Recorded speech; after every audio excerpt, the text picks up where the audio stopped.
โ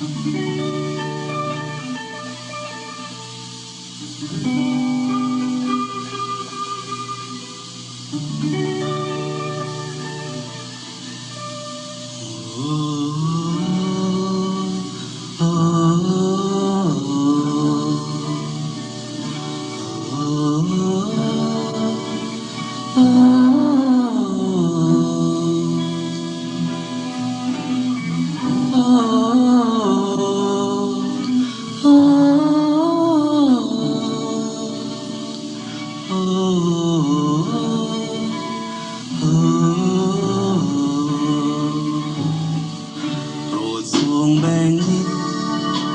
ชีวิตข้าด้วยคนชีวิตสับสนมัวมวนสนมืดมัวด้วยแสงฤทธิ์กาข้าขอตามพระองค์ไปด้วยใจเฝ้าลงผู้ทรงสร้างโลกาสร้างโลกสร้างคนสร้างความรักนานา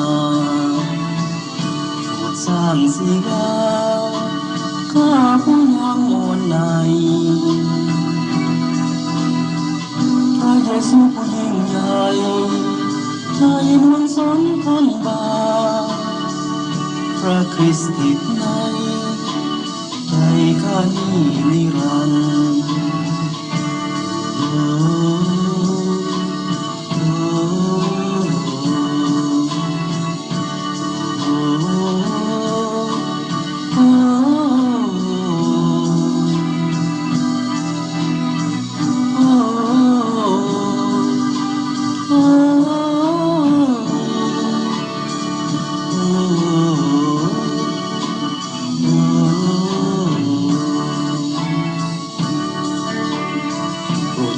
ชีวิต